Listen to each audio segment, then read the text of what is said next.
ब्रह्ममुरारिसुरार्चितलिङ्गं निर्मलभासितशोभितलिङ्गम्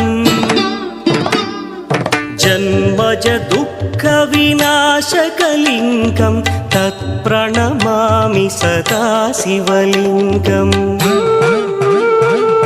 देवमुनिप्रवरार्चितलिङ्गं कामदहन करुणाकरलिङ्गम् रावणदर्पविनाशकलिङ्गं तत्प्रणमामि सदा शिवलिङ्गम्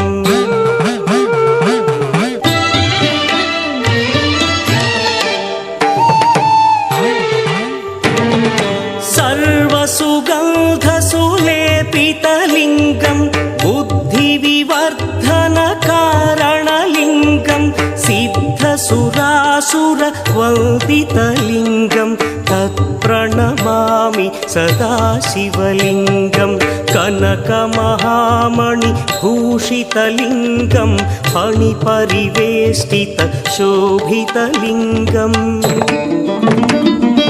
दक्षसुयज्ञविनाशकलिङ्गं तत्प्रणमामि सदा शिवलिङ्गम् कुङ्कुमचन्दनलेपितलिङ्गं पङ्कजहार सुशोभितलिङ्गम् सञ्चितपापविनाशकलिङ्गं तत्प्रणमामि सदा शिवलिङ्गम्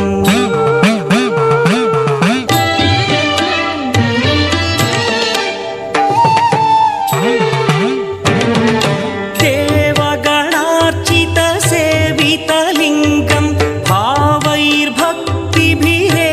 च लिङ्गं दिनकरकोटिप्रभाकरलिङ्गं तत्प्रणमामि सदा शिवलिङ्गम् अष्टदलोपरिवेष्टितलिङ्गं सर्वसमुद्भवकारणलिङ्गम् अष्टदरिद्रविनाशनलिङ्गं तत्प्रणमामि सदा शिवलिङ्गम् सुरगुरुसुरवरपूजितलिङ्गं सुरवनपुष्पसदार्चितलिङ्गम् परमपदं परमात्मकलिङ्गं तत्प्रणमामि सदा शिवलिङ्गम् लिङ्गाष्टकमिदं पुण्यं यः पठेच्छिव सन्निधौ शिवलोकमवाप्नोति शिवेन सह मोदते। त्रिदलं त्रिगुणाकारं त्रिनेत्रं च त्रियायुधं त्रिजन्म पापसंहारम् एकबिल्वं शिवार्पणम् त्रिशाखैः बिल्वपत्रैश्च अच्छिद्रैः कोमलैः शुभैः तव पूजां करिष्यामि एकबिल्वं शिवार्पणम् कोटिकन्या महादानं तिलपर्वतकोटयः काञ्चनं शैलदानेन एकबिल्वं शिवार्पणम् काशीक्षेत्रनिवासं च कालभैरवदर्शनम् प्रयागे माधवं दृष्ट्वा एकबिल्वं शिवार्पणम् इन्दुवारे व्रतं स्थित्वा निराहारो महेश्वरा नक्तं हौष्यामि देवेश एकबिल्वं शिवार्पणम् रामलिङ्गप्रतिष्ठा च वैवाहिककृतं तथा तटाकादि च सन्तानम् एकबिल्वं शिवार्पणम् अखण्डबिल्वपत्रं च आयुतं शिवपूजनम् कृतं नाम सहस्रेण एकबिल्वं शिवार्पणम् उमया सह देवेश नन्दिवाहनमेव च भस्मलेपन सर्वाङ्गम् एकबिल्वं शिवार्पणम् सालग्रामेषु विप्राणां तटाकं दशकूपयो यज्ञकोटिसहस्रस्य एकबिल्वं शिवार्पणम्